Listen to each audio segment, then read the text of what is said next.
The literary scene in Kenya is growing, and at a relatively fast rate. Gone are the days when Mbugwa the Ngugi was the only benchmark for young writers. Young Kenyans are writing, and they have a lot to say.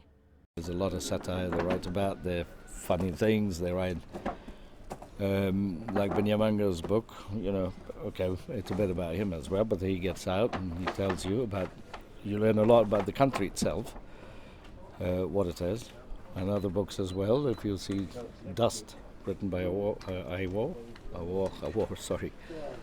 And she's taken another road, she's taken another path, and this is what we need.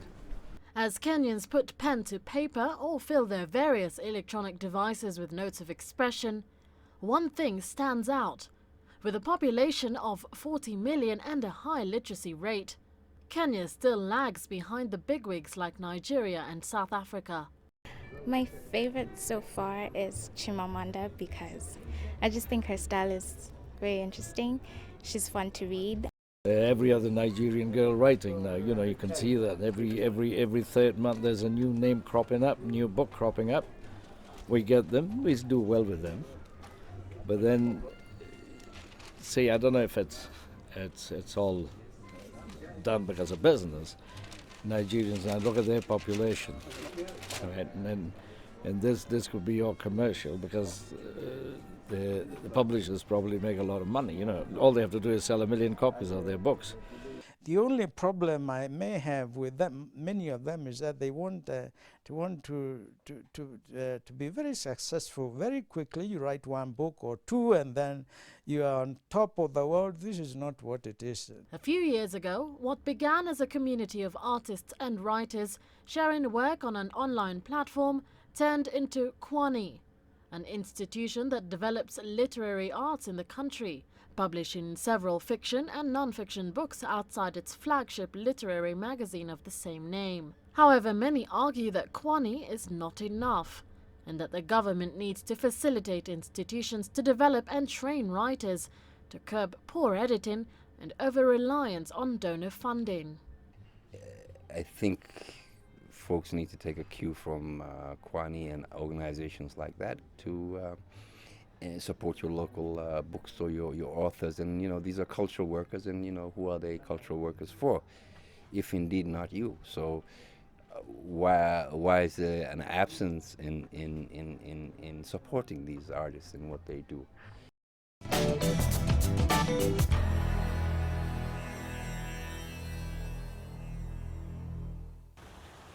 Acclaimed Nigerian writer Chimamanda Ngozi Adichie has yet again painted Africa's name on the global literary pedestal. Adichie, whose previous works include Half of a Yellow Sun and Purple Hibiscus, won the National Book Critics Circle Fiction Prize for Americana.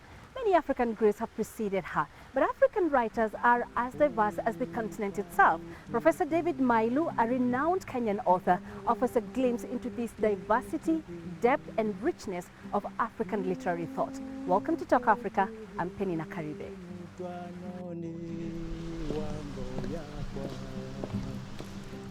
Professor David Mailu.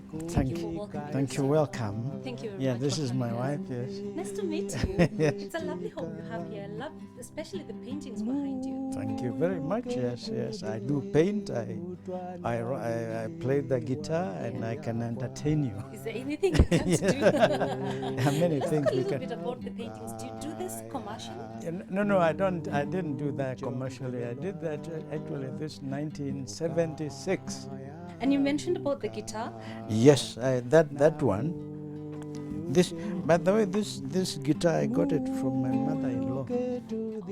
Yeah, this is her So mother. how old is it then?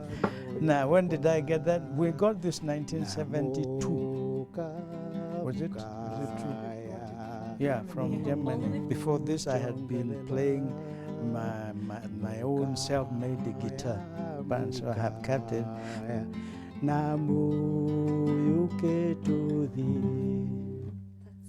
Professor Mailu, one of your well-known passions obviously is writing. But before we get to writing, let's talk about some of the things that you've been quoted as saying. I read somewhere that you said some of the things that you're proudest of are living to a ripe old age and having a happy family.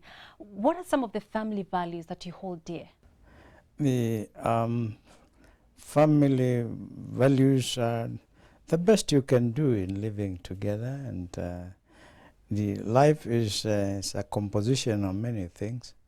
Marriage is very crucial in life, and it's also reflected when you're writing, and it gives you a very good, comfortable atmosphere from which you can do what you want to do. So that is, I mean, one can't go into the details of the technical things on how to do this and that, but it's very crucial, yeah.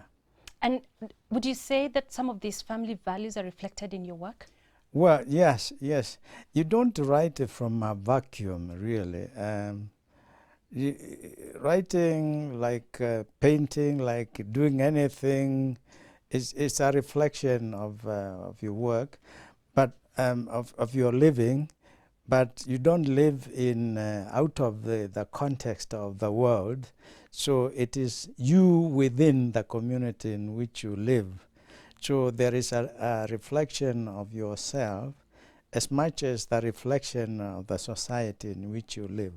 Some of your most popular books are those you wrote in the early 70s. One of my personal favorites was My Dear Bottle. And let me just quote a little bit out of that book. Yes. There's a point I remember reading, I ate my ayah 2 months ago when my wife was in hospital. Oh man, I don't feel good about it. I want to forget what I did to the wife of my neighbor. I ate her last week in my toilet when my wife was sleeping. And it goes on. And to most people at that time, they regarded this as pornography. What was in your mind when you were writing these books? It was a very conservative time. What inspired you to write this way? You know, first of all, I must admit that a lot of my background, my African background, contributed to that. I come from a society which has been quite open in discussions of anything.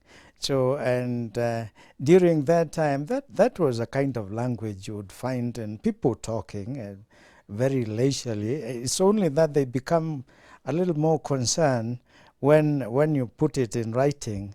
So I don't think it was out of this world. And but again, in literature, or if you want to write, the idea is to get the message across. You hit the nail on the head or somehow.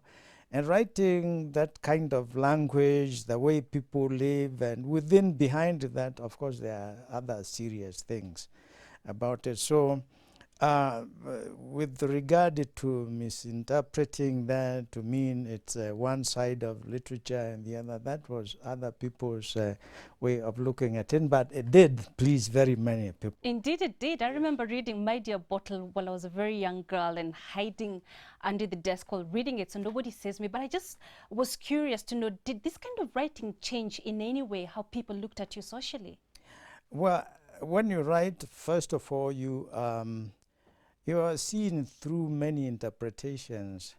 And now, with reference to that particular book, when I wrote, it was actually a very serious work I wanted to deal with regard to one, it carries a poem called Mathare Valley. I wanted to be very critical.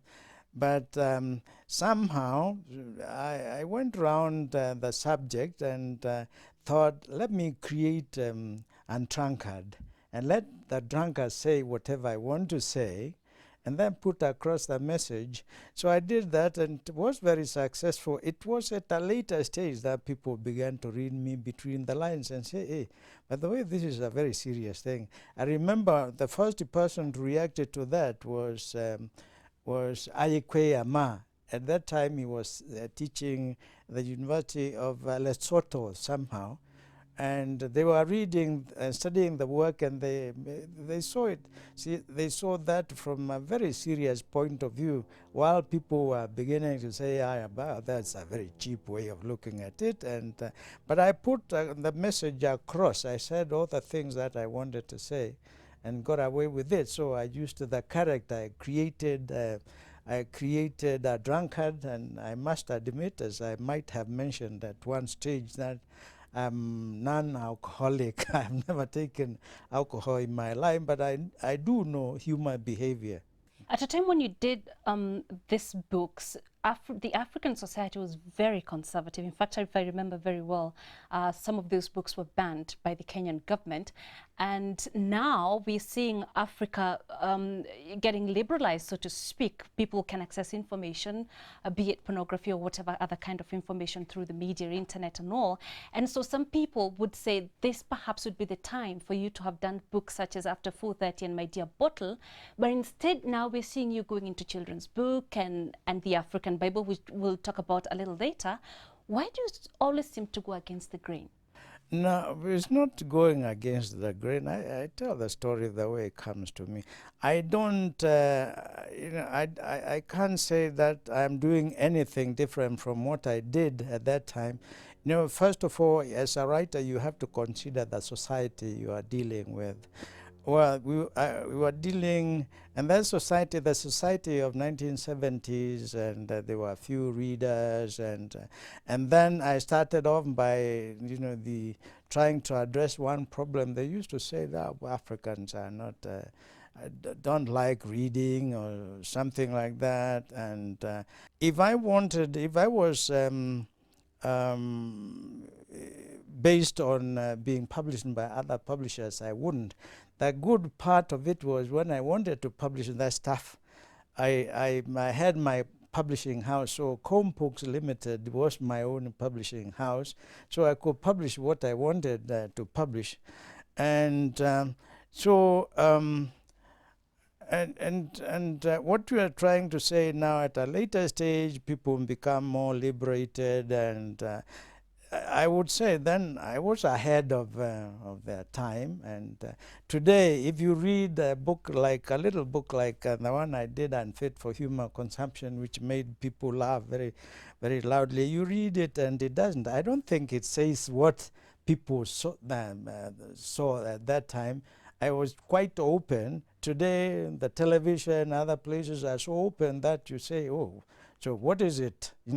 Let's talk about another controversial publication, and that's the Holy Book of Netta, what's now being called the African Bible. Yes. What is this about? Now, let me put it this way.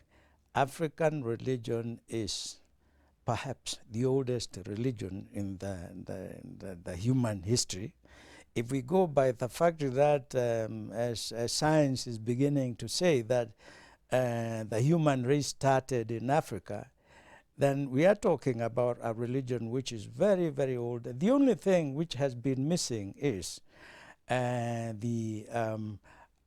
book like the Quran, like the Bible, which people can say, okay, fine, we want to talk about marriage, this is what we are going to do. Otherwise, it's nothing new. All these deliberations were done at oral stage. In fact, that perhaps was to answer what Professor John Mbiti once said, that Africans are notoriously religious, but the only missing thing is a text equivalent to the Quran and the Bible. And this is exactly what we did. So we didn't create a new Bible or anything like that. It's a manual which can be used by Africans to address different topics. It has nothing against Islam, against Christianity, but this is the voice of the African voice interpretation of religion, the way they perceive God. And so if it is controversial, that controversy must be coming from people who do not know what an African is and what Africans think. And some of your critics argue that the Bible, the Quran, all have similar values. So what is it the African Bible is bringing that's different? No, well, there's a lot. Let's not forget that Africans are not Indians and Indians are not Africans, and the other way. The Africans have a way of looking at it. First of all, in African concept, religion is everything. Virtually everything you speak about, that is African religion. And that is not what is in the Quran or the Bible. It's limited to certain things. But the way you look at me now, we are talking, the way you walked in here has religion from the African interpretation. And it's so diverse that we felt that it needs a platform like any other religion. And so is that from that premise that we engaged social scientists to come up with that. So we didn't actually create any new God. And well, basically speaking, the Bible cannot be replaced by the Quran, and Quran cannot be replaced by the others. So is Gita and the others. These are books, textbooks, which are addressing the spiritual part of the world. And we have, going back to it, there is something which I would call the African song. If Miriam Makeba sings, then you say that's an African singing. If an Indian sings, you say, that is an Indian song. There is a Japanese, there are Chinese, but all of them are songs, isn't it? So the spiritual book we did was to address the African song, and this is part as a contribution to the human race. Professor David Mailu, thank you for your time.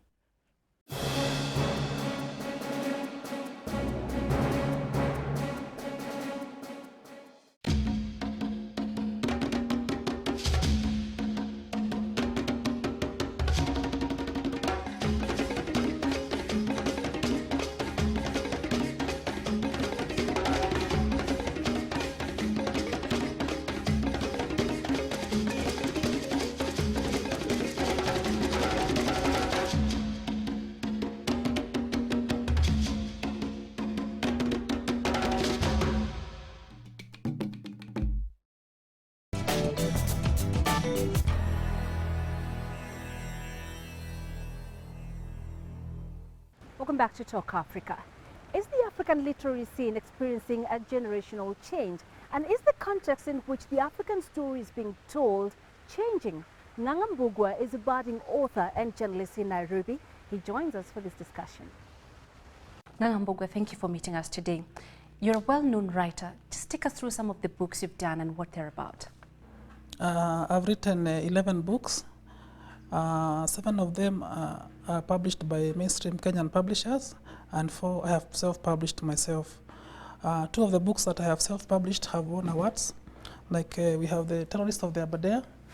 It won the Wahome Mutahi Prize in 2010, and in 2011 it was number 2 for the Jomo Kenyatta Prize. What's it about? It's a love story about a man who is trying to raise a cabbage garden so that he can get married. But just before the cabbages become ripe, the elephants come to destroy the farm. And he's trying to fight them because his hope of getting his lover to marry him lies in those cabbages. So, but it's also an environmental story. Because of the way people have destroyed forests, the animals are coming from the forests and coming to find people in their habitats. So it's the story of the human-wildlife conflict. Yes. People are saying these elephants are coming to terrorize us, but the reason they are coming is because people have been terrorizing them. And you know the story of how people have been hunting down elephants is still a big story in Africa today, in view of the poaching, the sale in ivory, and the cross-border trade in ivory and other animal products. Yeah. I also did Different Colors. Different Colors is also a novel. The main theme is about national reconciliation, ethnic harmony, and issues like those, issues of nationhood. And it was inspired partly by the conflict that rocked Kenya in 2007. So I'm trying to address those issues. In fact, the title, Different Colors, is derived from that song by Lucky Dube, Different Colors, One People. One People. So that's the message I wanted to pass. In all, I've done about 11 books. Yeah. And you're a well-known journalist as well. It's interesting because you've crossed over from journalism into writing books, and your work was actually feted. I remember in 2012 for the different colors, that you won the Wahome Mutahi Literary Awards. Yes. What is it that drew you into the world of books and writing? Actually, my childhood ambition was to become a writer. But in Kenya, it's very hard to make money from writing books. And the closest thing you can do if you love writing is to go into journalism. Journalism has been described as literature in a hurry. So I said, if I can make money from journalism, it's very close to what I want to do. Although the rules are very different, in journalism, you have to have truth is a guiding principle. In fiction, the truth comes from a fictionalized account. But in journalism, truth is a very important principle, it's a first principle. Yeah, so there are two different but also interrelated fields. So now Africa's first generation writers is giving way to a younger generation of writers such as yourself. When you look at the political and economic environment in which they operated, the first generation of writers in Africa, how different is it from the kind of environment your generation is operating in now? You see, at the beginning of the independence era, the questions that writers at that time, writers like Ngugi, the questions that they were tackling were about how to relate with the colonial state, how the African nations will govern themselves, and what hope lay for Africans who were hoping for self-governance. But you'll see that over time, there has been a growing disillusionment with self-governance. And from the issues that now animated debate in the 1960s when Ngugi was at his apex, today now you are seeing more introspection. Leaders are, the public is questioning their leaders, they are demanding better services, and they are saying we need to go forward. So in the past, the conflict was between the colonizer and the colonized, but now the debate is internal. Secondly, the issues that were being tackled at that time, they were very different from this time, because this time people are looking more at themselves. If you talk about prosperity, you talk about individual prosperity, and that's why people are reading books about self-advancement. But in the 1960s, they were saying this is what we want for our nation. We want people to share resources equitably. But now people have become more individualistic, capitalism has taken over, and now the center of the universe is not the nation, but the individual. So you can see there is a disconnect between the collective philosophy of the past and the individual philosophy of the present. And there's a huge generational debate that's going on now. The older generation of writers saying the younger generation doesn't have much to offer. What's your view on this? I think that view is exaggerated, because like from my own personal experience, I've had very good collaboration with the older generation writers. For example, we have something called the Authors Buffet, which brings together Kenyan authors on various dates, like 2 or 3 times in a year, and we come together and we sell our books through Textbook Center. And you have young writers and you have old writers, and all of us work together. What we need to appreciate is that there is going to be a transformation. The initial, or the people who were there at the dawn of independence, they have to be succeeded. Even in politics, we have seen a generational change in politics, because the people who were leaders at independence, now they have given way to the people who were born at independence. And it's going to happen throughout the cultural, the industrial, and all the other social fields. So it's something that even writers cannot escape. Mm. Yeah. There's also another interesting development, and it's that females, or rather female writers, are not as many as the men. Why are women shying away from writing? I think it's the way our society was constructed. In the past, the women and the children were there to be seen and not to be heard. And it's a debate that we need to start questioning, so that people can start talking about these issues and we can give voices to women. If you look at the economic field, women are coming up very strongly. Some are even coming up more strongly than men in areas like real estate, management, and in the corporate world. So in the literary world, we also need to see the same change. But the problem we have been having is a problem of culture. You see, in the industrial world, if you go to school, you can make it irrespective of your gender. But in the cultural world, there are all these restrictions. We say when you go to the cultural settings, men still want to dominate, and they believe the role of the women is more of a person who is to be seen more than a person who is to be heard, and we need to change that. But secondly, the women themselves, they need to do something, because now we have liberalized the economy, we have a new constitution, and we have very many things that have happened that have empowered women, including opening access to education, which was not there before. So the women also need to come out strongly and have their voices heard. There is there's a view that power is never given. It has to be taken. And that's the same thing that women have to do in the cultural field. They have to take power rather than wait to be given. How difficult is it to be a writer in Africa? It depends on very many circumstances. For example, access to education. Even if you're a creative person and you don't have access to education on account of poor background or where you came from, the education system was not advanced, you didn't have good schools or the schools were far away, or you were not exposed to literature when you were young, those issues, they will affect. For instance, it has been found that the people who read more and the people who are more likely to write are people who grew up in an environment with books. So if you grew up in an environment without books, and then when you grow up, you realize you can become a writer. You see, you have taken a long time. But a child growing up in an environment with books is more likely to become a writer.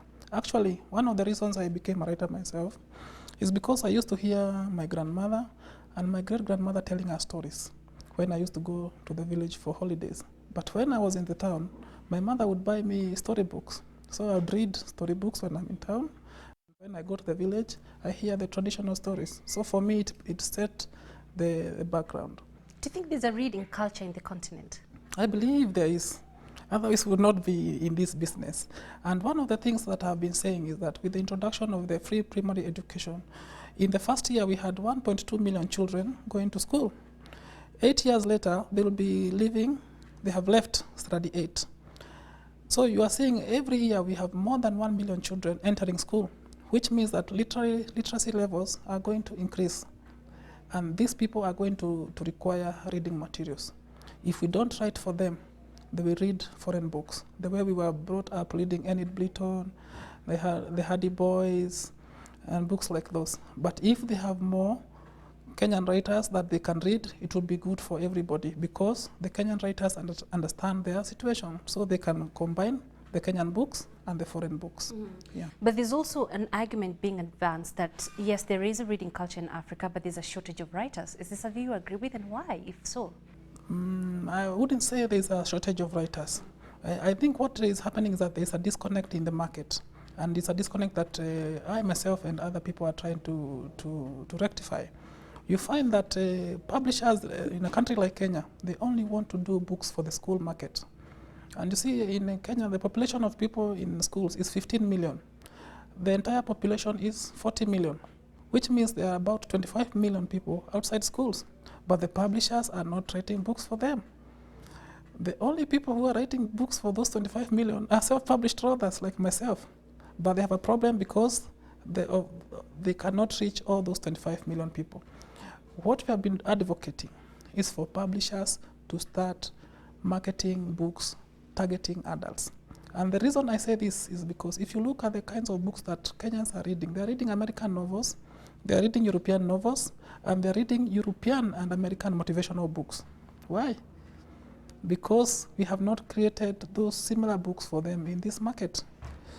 So we need to have publishers getting into the market for adult fiction and for adult books. Mbugwa, thank you very much for your time. Asante sana, and all the best to you. Thank you. And that's it for Talk Africa in Nairobi this week. Thank you for joining us. I'm Penny Nakaribe.